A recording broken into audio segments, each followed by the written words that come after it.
Robin Vedalakshmi വാഗ്പൂരിൽ പ്രതികരണവുമായി YouTuber Sai Krishna രംഗത്ത്. Business ലക്ഷ്യം വെച്ചാണ് റോബിൻ ബിജെപിയിൽ ചേർന്നതെന്നാണ് റോബിന്റെ ഓഡിയോ സഹിതം പുറത്തുവിട്ട വേദലക്ഷ്മി സോഷ്യൽ മീഡിയയിലൂടെ പറഞ്ഞത്. വേദലക്ഷ്മിയും കേരള ഫാഷൻ ലീഗ് ഉടമ അഭിൽദേവും ചേർന്ന് നിർമ്മിച്ച എഡിറ്റഡ് ഓഡിയോകൾ ഉപയോഗിച്ച് തന്നിൽ നിന്നും പണം തട്ടിയെടുക്കാനും രാഷ്ട്രീയമായി തകർക്കാനും ശ്രമിക്കുകയാണെന്നാണ് റോബിൻ പറയുന്നത്.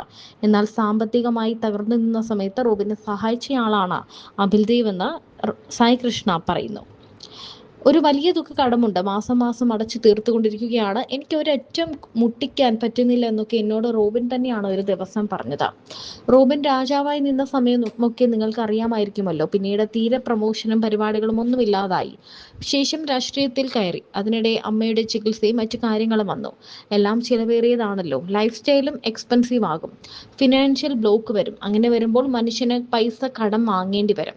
അഭിൽദേവിന് റോബിൻ പൈസ കൊടുക്കാനുണ്ടെന്നത് ശരിയാണ്. കൊടുക്കുമെന്ന് പറഞ്ഞ സമയത്ത് തിരിച്ചു കൊടുത്തിട്ടില്ല. 1-2 രൂപയല്ല, ലക്ഷക്കണക്കിനുണ്ട്. റോബിനെ പല അവസ്ഥയിലും സഹായിച്ച അഭിൽദേവിനെയാണ് വാർത്താ സമ്മേളനത്തിൽ വന്നിരുന്ന പീഡനക്കേസിലെ പ്രതി എന്നൊക്കെ പറയുന്നത്. ഇത്തിരിയെങ്കിലും ഉളുപ്പ് വേണം. പൈസയുടെ പേരിലാണ് ഇവർ തമ്മിൽ പ്രശ്നങ്ങൾ ഉണ്ടായത്. കടം കൊടുത്ത പൈസ തന്നില്ലെങ്കിൽ ആരായാലും പ്രതികരിക്കില്ലേ എന്നും സായി കൃഷ്ണ വീഡിയോയിൽ പറയുന്നു. റോബിൻ രാധാകൃഷ്ണൻ തനിക്ക് 8 ലക്ഷം രൂപ തിരിച്ചു നൽകാനുണ്ടെന്ന് ഇൻഫ്ലുവൻസറായ വേദലക്ഷ്മിയും പറഞ്ഞിരുന്നു.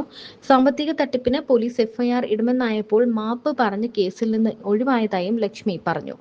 റോബിൻ രാധാകൃഷ്ണൻ ബിജെപിയിൽ ചേർന്നത് കേവലം സാമ്പത്തിക ലാഭം മാത്രം ലക്ഷ്യമിട്ടാണെന്നും മറ്റു വ്യക്തികളിൽ നിന്ന് വാങ്ങിയ ലക്ഷക്കണക്കിന് രൂപ തിരിച്ചു നൽകിയില്ലെന്നും ആരോപിച്ച് വേദലക്ഷ്മി രംഗത്തെത്തിയതോടെയാണ് ആരോപണ പ്രത്യാരോപണങ്ങളുടെ തുടക്കം. 8 ലക്ഷം തിരിച്ചു ചോദിച്ചപ്പോൾ മോശമായി പെരുമാറിയെന്നും റോബിനെതിരെ പുതിയ പരാതി പോലീസിൽ നൽകുമെന്നും വേദലക്ഷ്മി പറഞ്ഞിരുന്നു.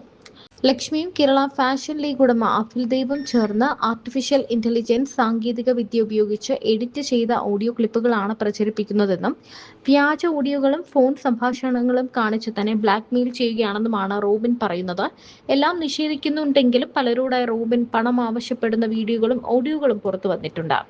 പോലീസിൽ പരാതിപ്പെടാനാണ് റോബിൻ പണം തിരിച്ചു നൽകാനുള്ളവരുടെ തീരുമാനം. എന്താണെങ്കിലും ഇത് റോബിന്റെ ജീവിതത്തെ ഒരുപാട് ബാധിക്കാൻ തന്നെയാണ് സാധ്യത. പൈസയ്ക്കായി കെഞ്ചുന്നതിന്റെ നിരവധി ഓഡിയോകളാണ് വേദലക്ഷ്മി പുറത്തുവിട്ടിരിക്കുന്നത്. അങ്ങനെ ഒരു തുടക്കം എന്തായാലും കിട്ടിയിട്ടുണ്ട് റോബിൻ രാധാകൃഷ്ണന്റെ പ്രസ് മീറ്റ്. അതിൽ പറഞ്ഞിരിക്കുന്ന കള്ളങ്ങൾ ഓരോന്നായിട്ട് എനിക്ക് തെളിയിക്കാൻ പറ്റും. തെളിവ് ഉൾപ്പെടെ എനിക്ക് കാണിക്കാൻ പറ്റും. റോബിന്റെ ആദ്യത്തെ കള്ളം ഞാൻ എന്റെ സ്റ്റോറിയിൽ പോസ്റ്റ് ചെയ്തിട്ടുണ്ട്. എനിക്ക് വ്യക്തി അറിയാവുന്നത് വേറെ ആരോ വഴിയാണ് എന്നാണ് പറയുന്നത്. പക്ഷെ എന്തൊക്കെ കള്ളം പറഞ്ഞാലും ഡിജിറ്റൽ തെളിവുകൾ എവിടെയും പോകില്ല. 2019 ബിഗ് ബോസിൽ വരുന്നതിന് മുന്നേ തന്നെയാണ് ആദ്യത്തെ സംസാരം നമ്മൾ തമ്മിൽ ഉണ്ടായത്. അതിനുശേഷം ഇൻസ്റ്റഗ്രാമിൽ മെസ്സേജ് അയച്ചതിന്റെ സ്ക്രീൻഷോട്ടും ഞാൻ അയച്ചിട്ടുണ്ട്. അതിൽ തന്നെ പറഞ്ഞിട്ടുണ്ട് വാട്സാപ്പിൽ മെസ്സേജ് അയച്ച കാര്യം. അതായിരുന്നു നമ്മുടെ ആദ്യത്തെ സംസാരം. നിങ്ങൾക്ക് ഓർമ്മയുണ്ടാകില്ല. ഇക്കാര്യം ശരിക്കും എനിക്കും ഓർമ്മയുണ്ടായിരുന്നില്ല. നേരിട്ട് കണ്ടപ്പോൾ ഇക്കാര്യം എന്നെ ഓർമ്മിപ്പിച്ചത് റോബിനാണ്. 5 വർഷങ്ങൾ കഴിഞ്ഞില്ലേ, പുള്ളിക്ക് പക്ഷേ ഓർമ്മയുണ്ടായിരുന്നു. സ്വന്തം താല്പര്യമനുസരിച്ച് കള്ളങ്ങൾ പറയുമ്പോൾ അത് ഞാൻ പൊളിക്കുന്നത് നോക്കിയിരുന്നോളൂ എന്നാണ് അന്ന് വേദലക്ഷ്മി പറഞ്ഞത്.